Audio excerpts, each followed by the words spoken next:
Hello viewers, welcome back to my Bangla entertainment channel. আজকে আমি যে মুভির এক্সপ্লেনেশন দেব, মুভির নাম মঞ্জুমাল বয়েজ। এটি চিদাম্বরম রচিত, পরিচালিত 2024 সালের ভারতীয় মালায়ালাম ভাষার একটি সুপারহিট ছবি। তবে এক্সপ্লেনেশন শুরু করার আগে যারা আমার চ্যানেলে নতুন আছো তাদেরকে অনুরোধ করব চ্যানেলটি সাবস্ক্রাইব করে সাথে থাকার জন্য। তাহলে চলো শুরু করি আজকের গল্প মঞ্জুমাল বয়েজ।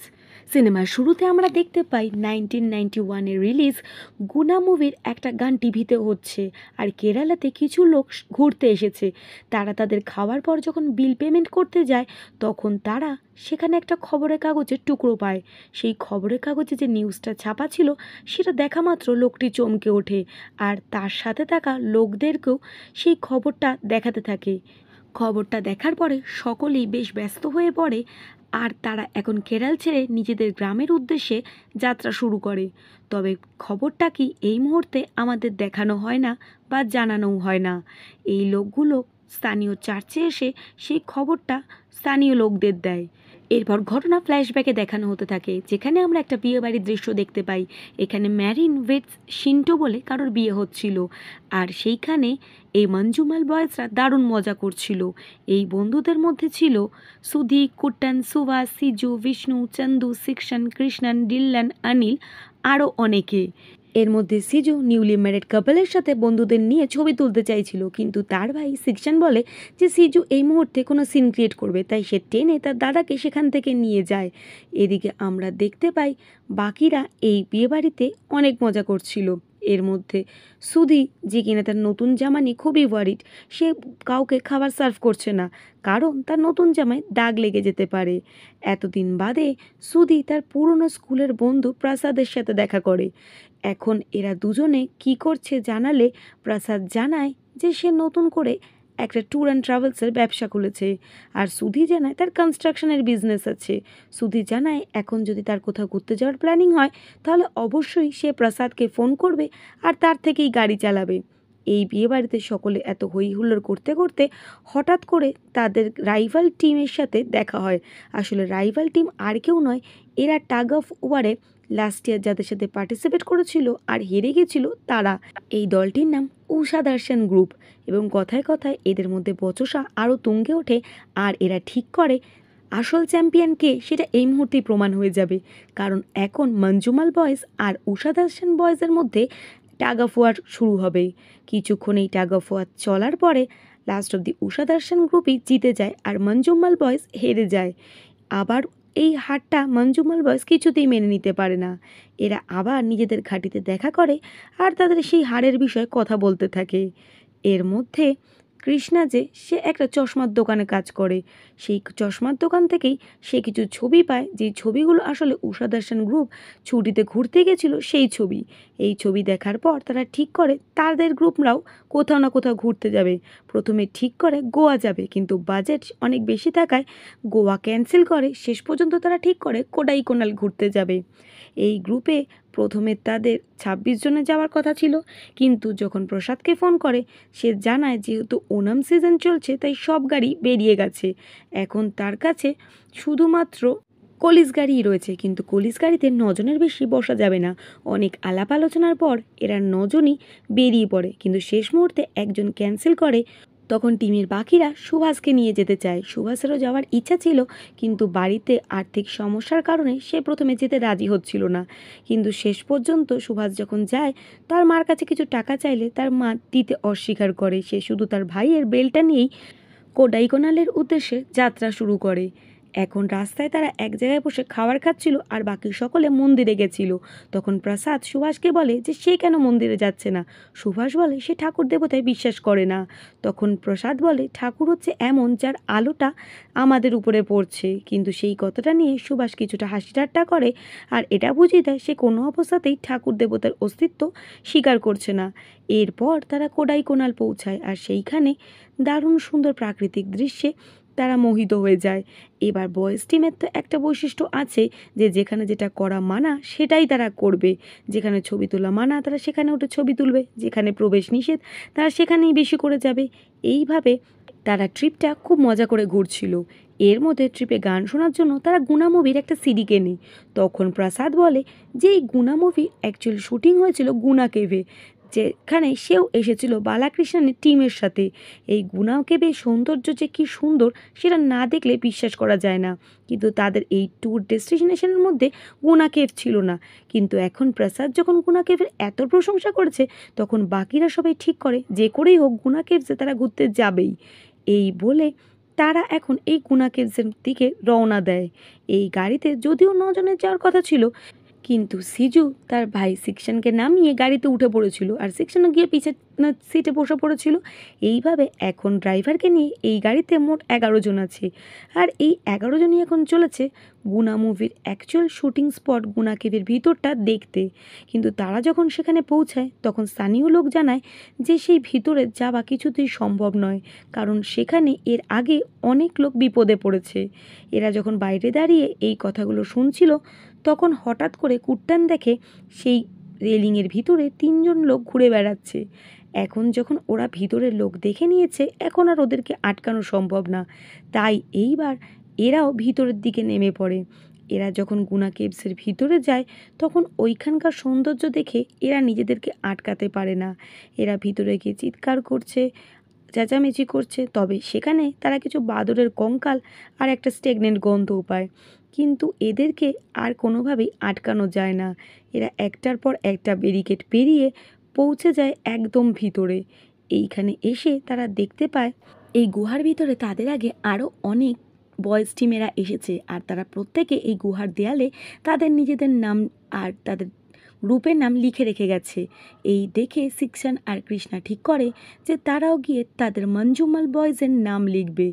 এরপর তারা যখন এই মঞ্জুমাল বয়েজের নাম লেখে আর সবাইকে সেটা দেখাতে থাকে, এটা দেখে সুভাষ বলে যে এখন উচিত তাদের এই মঞ্জুমাল বয়েজের নিচে আজকের ডেটটাও লেখা। আর সে বলে তারা সেখানে অপেক্ষা করলে সুভাষ এখন গিয়ে নিজে আজকের ডেটটা লিখবে। এই বলে সুভাষ তাদের দিকে এগোতে যায়, কিন্তু হঠাৎ করে তার পাটা হোঁচট খেয়ে যায় আর একটা গর্তের মধ্যে সুভাষ পড়ে যায়। চোখের নিমিষে সুভাষ কোথায় পড়ে যায় তারা বুঝতে পারে না, কিন্তু সুভাষ যে কোনো বড় বিপদের মধ্যে পড়ে গেছে এটা হট করে তাদের সকলেই মনে হতে থাকে। তারা এখন সুভাষের নাম ধরে জোরে জোরে ডাকতে থাকে, কিন্তু সুভাষ কোনো সাড়া শব্দই দেয় না। সুভাষ ঠিক কতটা গভীরে পড়ে গেছে সেটা দেখার জন্য তারা সকলের নিজেদের মোবাইলের লাইট বার করে দেখতে থাকে, কিন্তু হঠাৎ করে ভিতর থেকে একদল বাদুড় বেরিয়ে আসে।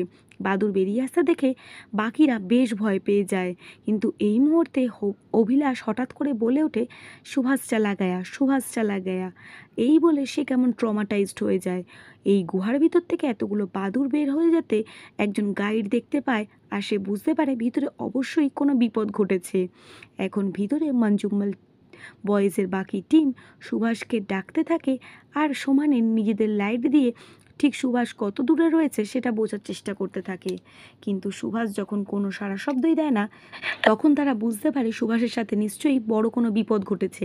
এখন পুরো টিম 3টে দলে ভাগ হয়ে যায়, যার মধ্যে 2 জন প্রসাদকে গিয়ে বলে গাড়ি বার করে পুলিশের কাছে যেতে, আর কিছু লোক যায় সেই স্থানীয় একটা দোকানদারকে সেই গুহার ভিতরে আনতে, আর একজন যায় অভিলাষকে নিয়ে বাইরে। কিন্তু এরা 3 জনই একই রকমের খবর পেতে থাকে। প্রত্যেকেই তাদের জানায় যে এই গুহা 900 ফিট গভীর। এর আগে আরও 11 জন এই গুহার মধ্যে পড়ে গেছে। এই গুহাকে এখানকার লোকেরা শয়তান কি রসুই বা ডেভিলস কিচেন বলে, আর এর মধ্যে পড়ে আজ পর্যন্ত কেউ জীবিত বেঁচে আসেনি। এমনকি কিছু বছর আগে একজন মন্ত্রীর ছেলেও এর মধ্যে পড়ে গেছিল। মন্ত্রী বলেছিল 15 লাখ টাকা সে উপহার দেবে যদি কেউ তার ছেলের এক টুকরো হাড়ও নিয়ে আসতে পারে। কিন্তু এইখানের গরিব লোকেরা যারা 1 টাকার জন্য এত পরিশ্রম করে, তারা 15 লাখ টাকার লোভ দেখিয়েও কোনোভাবেই এই গুহায় নামতে রাজি হয়নি।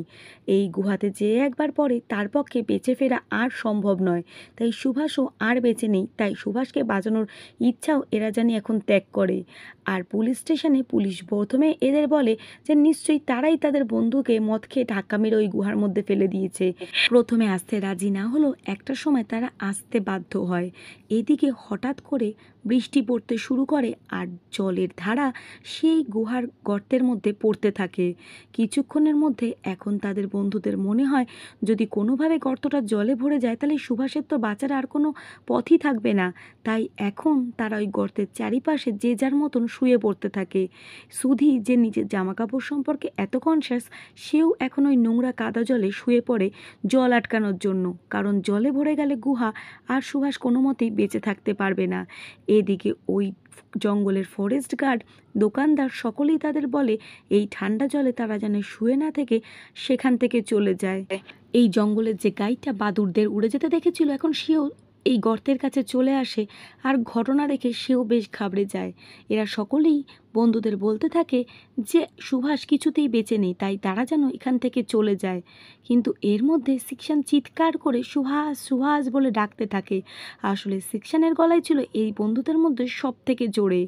এবার হঠাৎ করে একটা ছোট্ট বাচ্চাকে দেখানো হয় যে ভয় পাচ্ছে, আর এদিকে আমরা সুভাষকে দেখতে পাই যে লাল একটা অন্ধকার গুহার মধ্যে ঠান্ডায় কাঁপতে কাঁপতে এদিকে ওদিকে ঘুরে বেড়াচ্ছে। সে উপরে তার বন্ধুদের দেখে তাদের সাহায্যের জন্য চিৎকার করে ডাকছে, কিন্তু তারা শুনতে পাচ্ছে না। এদিকে আবার ছোটবেলার দৃশ্য দেখানো হয় যেখানে সুভাষের একা ঘুমোতে ভয় লাগছিল, তাই সে মায়ের কাছে এসে ঘুমায়। এই দেখাতে দেখাতে হঠাৎ করে গুহার ভিতরে বর্তমানে সুহাসকে দেখানো হয়। আসলে সে গুহার একদম নিচে না পড়ে একটা কাদামাটিতে আটকে গেছে, কিন্তু সে এতটাই আহত হয়েছে যে তার আর নড়াচড়া করারও শক্তি নেই। সিকশানের চিৎকারে সে অবচেতনে কোনোভাবে সাড়া দেয়, কিন্তু উপরে থাকা তার বন্ধুরা তার সেই সামান্য সাড়াও শুনতে পেয়ে যায়। আর তারা বলে যেহেতু সুভাষ বেঁচে আছে, যে করেই হোক তারা সুভাষকে এইবার সেই নিচের থেকে তুলে আনবে। এখন এই মুহূর্তে সুভাষকে বাঁচানোর জন্য এখানে ফায়ার ব্রিগেডও চলে আসে, কিন্তু ফায়ার ব্রিগেডের কেউই সেই নিচে নামতে রাজি হয় না। কেউই যখন নিচে নামতে রাজি হচ্ছিল না, তখন শেষ পর্যন্ত কুট্টান বলে সে নিচে নামতে রাজি হবে। এরপর একটা ছোটোবেলার দৃশ্য দেখানো হয়, যেখানে দেখানো হয় যে ছোট্ট একটা বাউরির মধ্যে স্নান করতে গিয়ে সুভাষ জলে তলিয়ে যাচ্ছিল, আর কুট্টান সেদিন তাকে বাঁচিয়েছিল। তাই আজকেও কুট্টানি যাবে সুহাসকে বাঁচাতে। এখন পুলিশ বলে সে যদি হিরো সাজতে যায় তাহলে সে খুবই ভুল করছে, কিন্তু কুট্টান জানায় সে সব অবস্থাতেই নিচে নামতে রাজি আছে। এখন সুধি কুট্টানকে বলে যদি কুট্টান নামতে ভয় পায় তাহলে সে নামতে রাজি আছে। এখন পুলিশ অফিসারদের কাছে কুট্টানকে নিচে নামানো ছাড়া আর কোনোই রাস্তা থাকে না। এখন প্রথমে কুট্টানকে তারা সেফটি গিট বা দড়ি কিভাবে নামানো ওঠানো হবে কিছুটা জিনিস শেখানো হয়। কুট্টানকে বলে সে সব কিছু বুঝতে পেরেছে কিনা। কুট্টান জানায় আগে সে নিচে যাবে, তারপর ভেবে দেখবে সে কি করবে আর করবে না। তার সাথে কুট্টান আর এখানকার লোকেদের ভাষার কিছু সমস্যা থাকছিল বলে তারা একজনকে নিয়ে আসে যারা কুট্টান আর পুলিশদের মধ্যে দোভাষিকের কাজ করে। এখন কুট্টান নিচে গিয়ে সুভাষকে দেখতে পায়, কিন্তু সুভাষ এতটাই অসুস্থ ছিল সে কুট্টানকে প্রথমে যমদূত বলে মনে করে আর তারই গলা টিপে ধরে, কিন্তু একটার সময় কুট্টান তা নিজেকে ছাড়িয়ে নেয় আর আস্তে আস্তে সুভাষকে নিয়ে উপরে উঠতে থাকে। কিন্তু উপরে ওঠার রাস্তায় একটা পাথর এইভাবে আটকে ছিল যেইখানে তারা দুজনেই আটকে যায়। পুলিশ আর দমকলের লোকেরা দড়ি টেনে সুভাষ আর কুট্টানকে উপরে তুলতে থাকে, কিন্তু কিন্তু যেহেতু বৃষ্টিতে ভিতরে মাটি পিছল হয়েছিল, একসময় দমকল আর পুলিশ দুজনদের হাত থেকে দড়ি ছুটে যেতে থাকে। এই মুহূর্তে মঞ্জুমাল বয়েজ দৌড়ে আসে আর তারাও এবার সেই দড়ি টানার কাজে হাত লাগায়। যদিও সকলেই চেষ্টা করছিল তাদের দড়ি টেনে তোলার, কিন্তু কিছুতেই তারা পারছিল না। এতক্ষণ অভিলাষ যে বাইরে একেবারে ট্রমাটাইজড হয়েছিল, এখন সে সেইখানে চলে আসে। অভিলাষকে ওইখানে দাঁড়িয়ে থাকতে দেখে সুধি জানায় সে জানি আর না এগোয়, সেখান থেকে চলে যায়। কিন্তু অভিলাষ হঠাৎ করে বলে ওঠে প্রথমে ঢিলা দিতে তারপর টেনে তুলতে। আসলে এটাই ছিল সুধা দর্শন গ্রুপের টাগ অফ ওয়ার জেতার প্রধান কারণ। ওরা এইভাবেই প্রথমে ঢিলা দিত আর তারপর জোরে টান দিত, আর তাতেই প্রত্যেকবার মঞ্জুমাল বয়েজ হেরে যেত। আজ সেই ট্রিক্সটা কাজে লাগিয়ে মঞ্জুমাল বয়েজের টিম কুট্টান আর সুভাষকে সেই গর্ত থেকে টেনে বার করে। এখন যখন কুট্টান আর সুভাষ সেই গর্তের বাইরে আসে, তারা দেখে যে সুভাষ প্রচুর আহত, তার হাত পায়ে পিঠে ভর্তি কাটা দাগ। সুভাষকে বাইরে আনার পর সিজু তাকে পাজা কোলে তুলে সেই গুহার বাইরের দিকে ছুটতে থাকে। দেখলে মনে হয় যেন সুভাষ একটা বাচ্চা ছেলে আর তাকে নিয়ে সিজু এইভাবে ছুটছে। কুট্টানও কিছুটা ইনজিওর হয়েছিল, কিন্তু বন্ধুকে বাঁচাতে পেরে তার আনন্দে সে তার নিজের ব্যথা বেদনা ভুলে গেছিল। এখন সুভাষকে বাইরে আগুনের সামনে নিয়ে আসা হয়। সে ঠান্ডায় ঠকঠক করে কাঁপছিল। এখন সেই গ্রামের একজন স্থানীয় মহিলা এসে সুভাষের পা ছুঁয়ে প্রণাম করে আর বলে, বাবা, তুমি মৃত্যুকে ছুঁয়ে এসেছো, তুমি ভগবানের সমান। এই কথাটা শোনার পর সুভাষও কিছুটা অবাক হয়ে যায়। এতদিন যে সুভাষ ঠাকুরকে মানত না, আজ তাকেই স্থানীয় লোকেরা ঠাকুর বলে মানছে।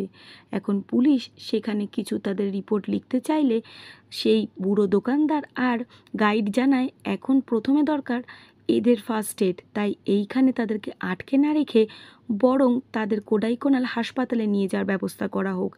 এরপর হাসপাতালে আনলে ডাক্তার জানায় তাকে ফার্স্ট এড তো দেওয়া হয়েছে, কিন্তু এখন তার কিছুটা মেন্টাল স্টেবিলিটির জন্য আরও অ্যাডভান্স ট্রিটমেন্টের দরকার, তাই তাকে বরং কোনো বড় হাসপাতালে নিয়ে যাওয়ার দরকার। এখন এই খবরটা চারিদিকে ছড়িয়ে গেছিল আর রিপোর্টাররা এখন এদেরকে এই ঘটনা সম্পর্কে বিস্তারিত তথ্য জানতে চাইছিল। তারা যখন ফিরছিল তখন টিভিতেও তারা তাদের এই ঘটনাটা দেখতে পায়। তারা বুঝতে পারে যে অনেকেই এখন এই সম্পর্কে জেনে গেছে। এরা যখন মঞ্জুমেলে ফিরে আসে তারা সবাই নিজেদের কাজে ব্যস্ত হয়ে যায়, কিন্তু এই ঘটনাটা কেউই ভুলতে পারে না। সুভাষ হাসপাতালে ভর্তি এই খবর যখন সুভাষের মা পায় তখন দৌড়ে তাকে হাসপাতালে দেখতে আসে আর কুট্টানকে প্রচুর ভুলভাল কথা বলে। তুমি এই গ্রুপের সব থেকে বড়, কেন বিয়ে করে সেটেল হয়ে যাচ্ছ না আর সব বাচ্চাদেরকে ভুল পথে চালনা করছো। এখন বাকি বয়েজরা নিজেদের লাইফে ফিরে আসলেও কেউই আর স্বাভাবিক জীবনযাপন করতে পারছিল না। এদিকে সুভাষকে দেখানো হয় সে এতটাই ট্রমাটাইজড, সে না ঘুমাতে পারছে না জাগতে পারছে, প্রতি মুহূর্তেই সে একটা ভয়ের মধ্যে দিন কাটাচ্ছে। এখন ছোটোবেলায় যেমন তার ভয় করলে সে মার কাছে এসে শুতো, এখন সে ভয় পাচ্ছে বলে তার পাশে এসে তার মা শোয়। সুভাষকে আবার সুস্থ জীবনে ফিরিয়ে আনার জন্য তার মা এখন তাকে একজন সাইকিয়াট্রিস্টের কাছে ট্রিটমেন্টের জন্য নিয়ে যায়। এইবার ঘটনা আবার প্রেজেন্টে দেখানো হয়।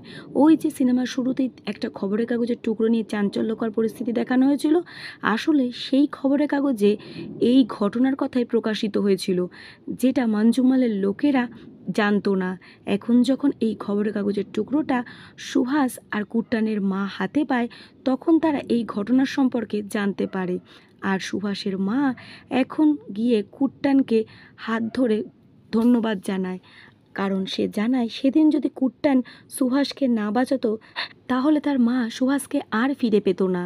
তাই সে হাত জোর করে কুট্টানের কাছে ক্ষমা চায় আর তাকে অসংখ্য ধন্যবাদ জানায়। এখন স্থানীয় লোকেরাও কুট্টানকে উকিঝুঁকি দিয়ে দেখতে শুরু করে, কারণ তাদের চোখেও কুট্টান এখন সুপার হিরো।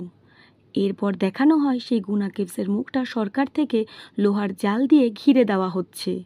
মঞ্জুমেল বয়েজ সিনেমার যে স্টোরি সেটা আসলে একটি সত্য ঘটনাকে কেন্দ্র করেই গড়ে উঠেছে, আর সিনেমার শেষে সেই আসল মঞ্জুমেল বয়েজ যারা এই ঘটনার সাক্ষী ছিল তাদেরকেও দেখানো হয়েছে।